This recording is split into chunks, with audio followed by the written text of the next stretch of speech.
Saan nga ba nagmula ang pangalan ng bayan ng Hagonoy?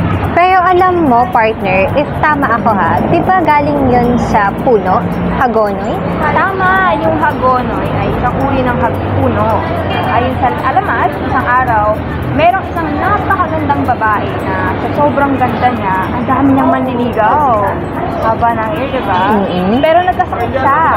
Kaya inutusan niya isa sa mga manliligaw niya na ikuha siya ng dahon ng Hagonoy. Gusto niya ipanggagamot niya.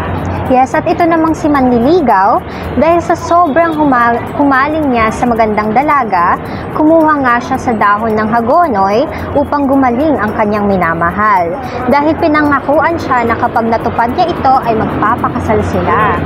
Tutok naman yung lalaki. Yeah, pero di ba sana all the effort. So, Yeah. nagkataon naman na habang pauwi na siya sa kanila, tapos mamitas, may nakasalukusan dalawang paring Espanyol. So itong mga paring Espanyol na to, sila parang hindi nila alam kung nasa sila. So, kaya pinagtanungan nila itong binata, sabi nila in Spanish, hindi ko alam kung paano i-pronounce. Ibig sabihin, nasaan kami?